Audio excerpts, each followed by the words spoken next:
यही कहना चाहूँगी कि अगर मुझ जैसी अंडरडॉग एक अनजान सा चेहरा इतने आगे आ सकती है तो हिंदुस्तान के हर एक व्यक्ति में ये काबिलियत है कि वो ज़िंदगी में बहुत आगे जा सकता है।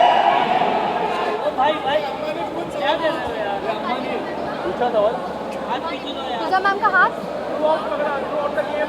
मुझे उस गेम में सही मार्गदर्शन चाहिए था, सही दिशा चाहिए थी और उनके साथ मैं सोच कर नहीं आई थी कि मैं दोस्त बनाऊंगी और ऐसे दोस्त बनाऊंगी या किसी से मार्गदर्शन लूंगी। मैं यही सोच के आई थी कि मैं एक मैंने यही सोचा था कि मैं एक लोन वुल्फ हूँ और पूजा मैम की भी वही साइकोलॉजी थी, तो हम काफ़ी इजीली कनेक्ट कर पाए और धीरे धीरे मैंने रियलाइज़ किया कि अगर मैं उनके फुटस्टेप्स पर चलूँगी तो मेरे लिए बेहतर होगा, ना ही गेम में बल्कि पूरी ज़िंदगी में। बेबिका, आप कितना खुश हो?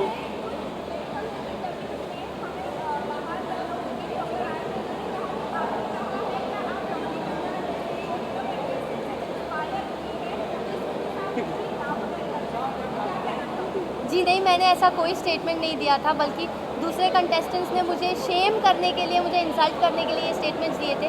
तो डॉली बिंद्रा ऑफ कोर्स बहुत ही आउटस्टैंडिंग पर्सनालिटी रही है बिग बॉस की हिस्ट्री में। उनके सीज़न का विनर कौन था शायद मुझे याद नहीं, बट डॉली बिंद्रा ज़रूर याद है।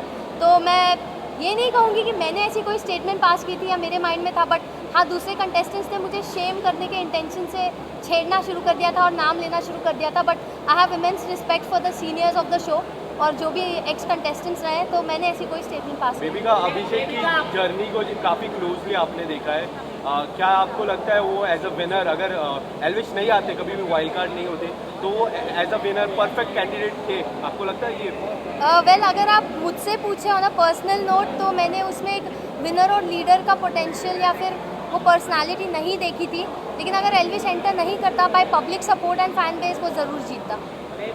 आप लोगों ने कहा कि Manisha Koirala she is not a film material, इस पर आप लोग क्या कहना चाहेंगे? इस तरह का स्टेटमेंट देना के ऊपर आप कैसे देखते हैं? मैं और पूजा मैम ये बात कर रहे थे and I be very honest कि वो काफ़ी एक्साइटमेंट जता रही थी, शो ऑफ कर रही थी कि फिल्मों में ऑलरेडी उसके पास इतना काम है ये वो, बट पूजा मैम ने कहा कि she is not a heroine material and I totally agree with that, because जो ह्यूमिलिटी और डाउन टू अर्थ नेचर और प्रोफेशनलिज्म इंसान में होना चाहिए वो हमें उसमें नहीं दिखा, तो मुझे भी पर्सनली नहीं लगा। लेकिन आपने इसी तरह से खुलकर आपने अभिषेक को बोला कि यू आर इनसिक्योर पर्सनैलिटी पूजा, और आपने कहा कि एल्विश जीतने वाला है, उसे पता चल रहा था, जिसके कारण वो कहीं ना कहीं अंदर से खुद को प्रॉब्लम में डाल रहा था, वो हमें दिखा और इसके लिए तो बीमार भी थोड़े पड़ गए जी। क्या कहना चाहिए इसको लेके?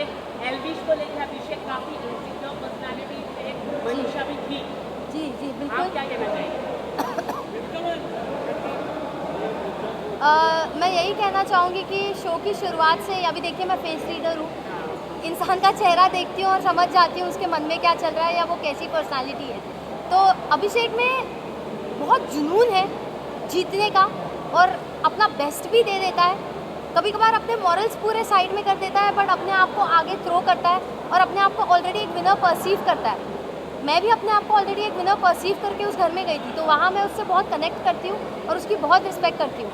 बट जी हाँ, पूजा मैम और मुझ में एक इंट्यूजन है, हम सेंस कर लेते हैं, हम इंसान को जल्दी परख लेते हैं बड़ी आसानी से। और एल्विश को बस मैंने स्क्रीन पे एक टास्क में देखा था, वो घर में आया नहीं था और मैंने कहा था ये इंसान मुझे घर में चाहिए, तो मैंने। आपको क्या लगता है एल्विश के?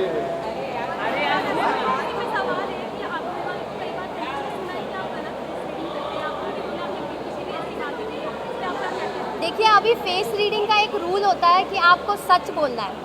अब वो सच कड़वा भी होता है और कभी मीठा भी होता है, तो जिसको अपने बारे में बोली गई चीज़ या बात पसंद नहीं आती, वो उसे अक्सर गलत समझते हैं और ईगो में आके और अपनी सेल्फ रिस्पेक्ट पे आ जाती है, तो हाइपर हो जाते हैं। और अभिषेक का उसमें रिएक्शन सबसे ज़्यादा दिखा है, तो मुझे नहीं लगता है कि मैं गलत फेस रीडिंग करती हूँ।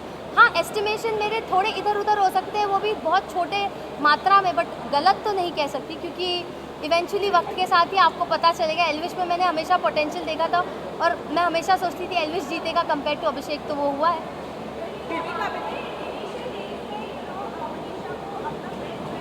जी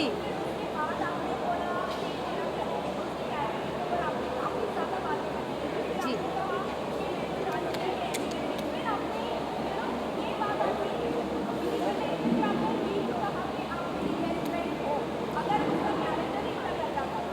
देखिए वो पर्सनली अगर लड़कों के साथ ज़्यादा सपोर्टिवली घुलती मिलती है तो इनिशियल डेज में मेरा राइट नहीं होता है कि मैं उसे जज करूँ या उस पर क्वेश्चन करूँ।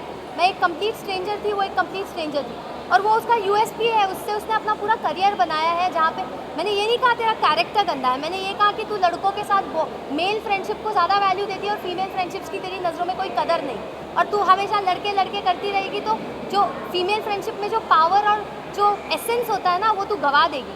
तो उसने अपने कैरेक्टर पे ले लिया, तू लड़का लड़का कैसे बोल रही है। तो मेरा कभी वर्ड ये नहीं था कि तेरा कैरेक्टर गंदा है, मैंने यही कहा था कि फीमेल फ्रेंडशिप्स की वैल्यू करो। मैंने ज़िंदगी भर वैल्यू की है, मेरी ज़्यादातर फ्रेंड्स फीमेल रही हैं, और बिलीव मी वो आपको लाइफ में जहाँ ले जाएगी, जिस दिशा में ले जाएगी, आप आगे बहुत जाओगे। तो वही मैं समझा रही थी। तो इनिशियली जब मैं उससे मिली थी मुझे एक नेक दिल अच्छी लड़की दिखी थी उसमें, बट इवेंचुअली जब उसने मौका परस्त होकर अपनी दोस्ती बदलना शुरू किया और मुझे लिटरली डिस्कार्ड करना शुरू किया, तब मुझे रियलाइज़ हुआ कि उसने अपना गेम शुरू कर दिया है। और पहले ही हफ्ते में उसके मुंह पे मैंने किचन में बोला था गेम शुरू हो गया क्या तेरा, उस पर वो बहुत चिढ़ गई थी। तो जब मुझे जो चीज़ सेंस हुई मैंने मुंहफट होकर बोला है, कुछ मन में नहीं रखा है। देविका, मनीषा ने आपको अभिषेक के बारे में कहा था कि अगर ऐसा कुछ हो तो उस पर आपने जब उनसे डिस्कस करते हुए कहा कि तेरे होते हुए वो इतनी इनसिक्योर हो जाती है कि बाहर जाने के बाद भी वो इनसिक्योरिटी कायम रहेगी। डज दैट मीन कि आप रियल में अभिषेक के लिए फील करती हैं और आगे आप क्या आगे जाके आप देख कि अभिषेक की शादी तो देखिए अभिषेक के साथ मेरी बॉन्डिंग काफ़ी टॉक्सिक रही है, वो पूरी दुनिया ने देखा है।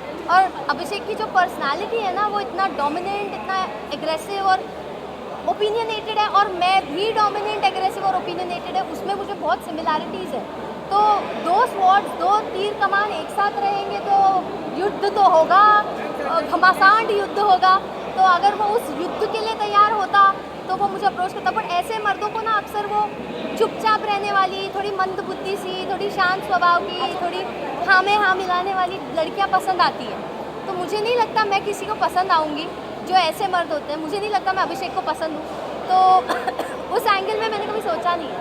मैम एल्विस ने आपको काफी माफी भी मांगी, लेकिन आप मतलब ठंडी रही, लेकिन आपने माफी नहीं दी। ऐसा क्यों आपने, मतलब आपको वैसे कुछ नहीं यहाँ पर, लेकिन आपने अंदर माफी नहीं दी।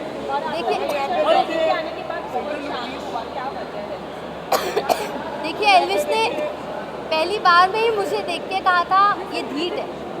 तो अगर मैंने एल्विस को परखा था, उसने भी मुझे कहीं परखा था कि मैं ढीठ हूँ, तो उसने काफ़ी हद तक माफ़ी मांगी थी। लेकिन प्रॉब्लम ये थी ना, जब मैं किसी का बर्ताव दोहराते हुए देखती हूँ तो मुझे वो गलती नहीं, मुझे वो उनकी आदत या फितरत नज़र आती है। और एल्विस का वही रूप अविनाश के सामने भी बार बार निकल के आ रहा था झगड़ों में। तो वहाँ पे मेरा एक सेंस ऑफ गार्ड ऊपर हो गया और ट्रस्ट इश्यूज बिल्ड हो रहे थे। बट सलमान सर ने जब हमें समझाया, मैं सलमान सर की सुनती थी, मेरे डैड की और पूजा मैम की, तो सर ने बहुत ही अहम बात बोली कि बेबिका को इतनी गलतियों के लिए सबने माफ़ किया, बट उसकी अकड़ देखो वो किसी को माफ़ नहीं करती। वो बात मुझे दिल पे हिट हो गई और मैंने रियलाइज़ किया हाँ, इस घर में मैंने क्या कुछ किया है, किसी का दिल तोड़ा है, किसी को मुँहफट होकर बहुत कुछ बोला है, मेरी ज़बान को कैची माना जाता था घर। तो सच में लोगों ने मुझे माफ़ किया, बट मैं जब किसी को माफ़ करने पे उतर रही हूँ तो मुझ में क्यों इतना ढीठपन आ रहा है। तो सर ने बहुत ऑन पॉइंट बात बोली और वो सीधा मुझे दिल पर रियलाइज़ हुई। तो तब जाके मैंने सोचा कि नहीं यार, अब मुझे इतना मीन और इतना ढीठ नहीं बनना चाहिए। और आपने सलमान सर के साथ हर हफ्ते आप रहे, हाँ। तो सलमान सर की फेस रीडिंग करके उनकी शादी कब होगी ये बता दीजिए आप। बता दीजिए अभी। देखिए सलमान सर को ना एक गृहिणी की ज़रूरत है, तो उन्हें जिस दिन वो गृहिणी, वो नेक दिल औरत मिल जाएगी जो उनके माँ के दिल में जगह बना पाएगी, उस दिन वो ज़रूर शादी करेंगे। लेकिन वो इस इच्छा को अंदर रखते हैं, जाहिर नहीं करते। तो अब वो सलमान सर है भाई, वो भगवान है, वो मेरे गॉडफादर रहे। उन्होंने कितनी बार मेरे लिए शो में स्टैंड लिया है। जैड का इशू हुआ तब स्टैंड लिया, एल्विश का इशू हुआ तब स्टैंड लिया। तो उन्होंने मुझे एक फादर फिगर की तरह ऐसे मेरी उंगली उठा के गाइड किया है पूरे शो में। और मेरी छोटी मोटी बातों को पकड़ के वो हमेशा आके मुझे टोकते भी थे, समझाते भी थे, क्योंकि वो कंसर्न थे मेरे लिए। आप जिसकी परवाह करते हो, आप उसके बारे में सोचते हो, उसके बारे में ज़्यादा बोलते हो। तो मेरे लिए तो वो एक गॉड लाइक फिगर है। अरे मैं कैसे दूँ, वो देंगे। Thank you.